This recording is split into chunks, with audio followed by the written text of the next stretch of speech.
பிரியமான சகோதர சகோதரிகளே, இவ்வேளையிலே உங்களோடு பேச பரிசுத்த ஆவியானவர் எனக்கு உதவி செய்த தயவுக்காய் அவரை நன்றியோடு கூட ஸ்தோத்திரிக்கிறேன்.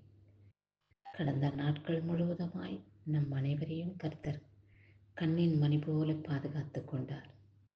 அவருடைய கிருபைக்கு, அவருடைய தயவுக்கு, அவருடைய அன்புக்கு கொடான கொடி ஸ்தோத்திரம். இதோ இந்த நாளிலே கர்த்தருடைய மகிமையினாலே நாம் அனைவரும் ஜீவனோடு இருக்கிறோம்.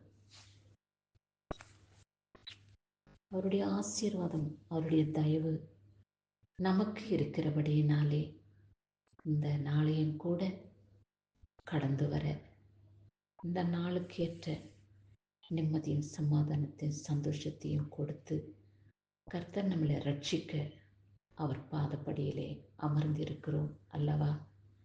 அவரை நம்பியிருக்கிற பிள்ளைகளை அவர் ஒருபொழுதும் கைவிட மாட்டார். அவருடைய மகிமையினாலே, வல்லமையினாலே அவர் பிள்ளைகளை நிரப்பி காத்து ஆசீர்வதிக்கக்கூடிய தேவனாக இருக்கிறார். கர்த்தரிடத்திலே கடந்த நாட்கள் முழுவதுமாய் நாம் வேண்டிக் கொண்ட ஜெபங்கள், ஒரு சில ஜெப குறிப்புகள் நிறைவேறி இருக்கும், ஒரு சில ஜெப குறிப்புகள் நிறைவேறாமல் நம்முடைய இருதயத்தை துக்கப்படுத்தக்கூடிய ஜெபங்களாக காணப்படுகிறதே என்று யோசிக்கக்கூடிய சூழ்நிலை வரும். ஆனாலும் நாம் கர்த்தரிடத்திலே நாம் விண்ணப்பம் செய்திருக்கிறோம். கர்த்தர் நிச்சயமாக நம்முடைய விண்ணப்பத்தை ஏற்றுக்கொண்டு பதில் கொடுப்பார் என்று நம்பிக்கையின்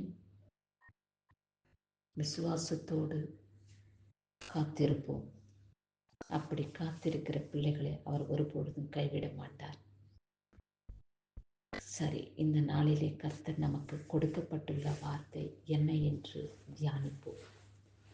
ரோமர் 12ஆம் அதிகாரம் 12ஆம் வசனம், நம்பிக்கையிலே சந்தோஷமாயிருங்கள், உபத்திரவத்திலே பொறுமையாயிருங்கள், ஜெபத்திலே உறுதியாயிருங்கள் என்று சொல்லப்பட்டுள்ளது.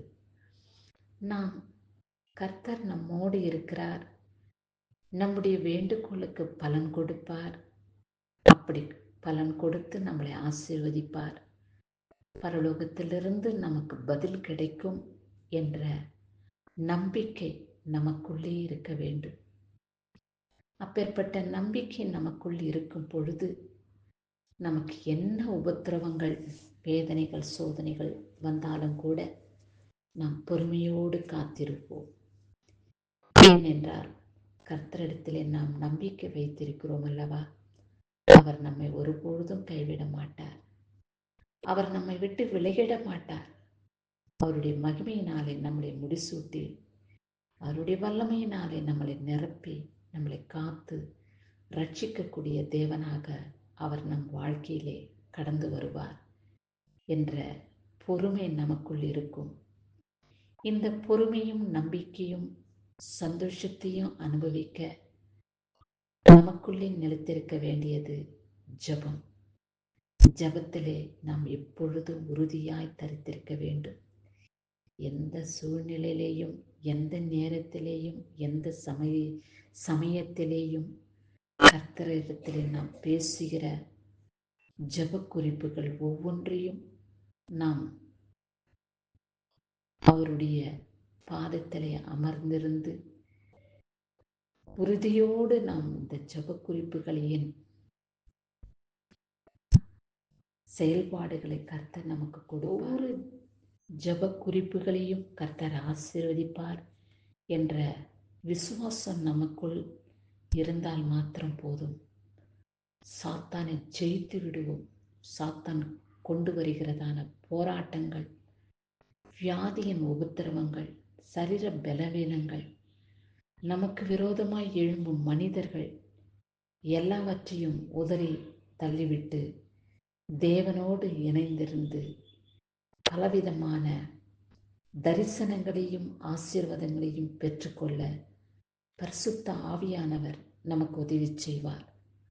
அவருடைய உதவியினாலே நாம் இந்த உலகத்தை ஜெயிப்போம். கிறிஸ்துவுக்கு சதா காலங்களிலும் மகிமை உண்டாவதாக. ஆமென்.